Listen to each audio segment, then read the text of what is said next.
Pemirsa, terpidana korupsi proyek penataan dan pengerukan kolam dermaga Labuan Haji Lombok Timur dijebloskan ke penjara. Pidana dieksekusi setelah Mahkamah Agung mengabulkan kasasi penuntut umum dalam kasus korupsi proyek penataan dan pengerukan kolam Labu Dermaga Labuan Haji Lombok Timur tahun 2016.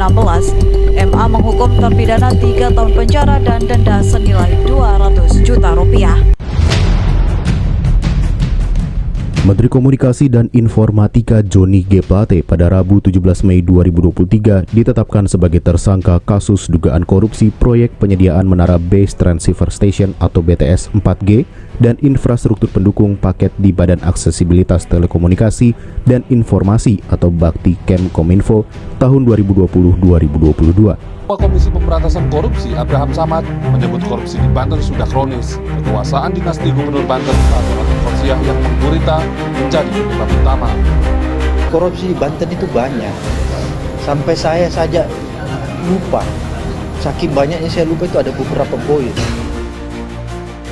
Hampir semua keluarga inti Ratu Atut memiliki kekuasaan, mulai dari almarhum suaminya Hikmat Tomet yang duduk sebagai anggota dewan hingga anaknya Andika Hazrumi yang menjadi anggota DPD.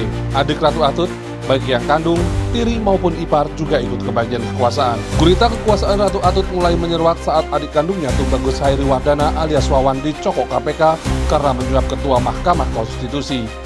Dari pengembangan penyelidikan, Wawan juga dijerat korupsi pengadaan alat kesehatan di Tangerang Selatan.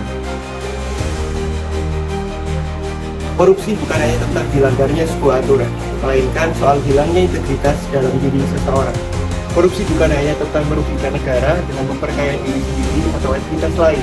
Korupsi bisa muncul dalam bentuk yang lebih kecil, seperti menyalahgunakan wewenang, tidak transparan dalam pengambilan keputusan, dan bekerja tidak profesional, dan tergerusnya nilai integritas dalam perilaku seseorang dalam keseharian. Disinilah konsep Smart ASN menjadi sangat penting. Smart ASN bukan hanya tentang pintar secara akademik atau mahir menggunakan teknologi. Smart ASN adalah aparatur yang berintegritas, beretika, dan bertanggung jawab.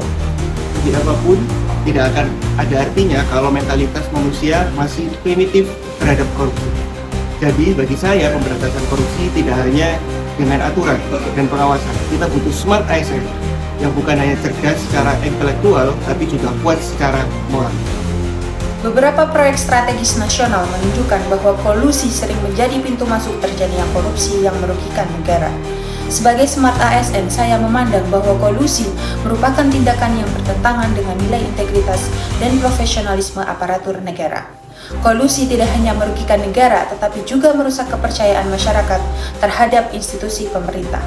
Jika dibiarkan, kolusi dapat menumbuhkan budaya permisif terhadap kecurangan dan melemahkan fondasi tata kelola pemerintahan yang bersih dan berintegritas.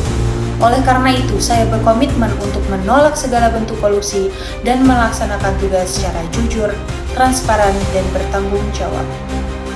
Dalam birokrasi, praktik nepotisme sangat berbahaya karena bisa merusak kepercayaan publik dan menurunkan kualitas pelayanan. Padahal, konsep Smart ASN menuntut kita para aparatur untuk selalu berintegritas, profesional, dan bekerja berdasarkan sistem merit. Praktik nepotisme jelas bertentangan dengan nilai Smart ASN. Kalau dibiarkan, birokrasi menjadi tidak sehat, inovasi terhambat, dan pelayanan publik menjadi tidak maksimal. Karena itu, membangun Smart ASN berarti berani menolak nepotisme dan menjunjung keadilan serta transparansi. ASN kuat, birokrasi hebat, dan pelayanan pun bermartabat.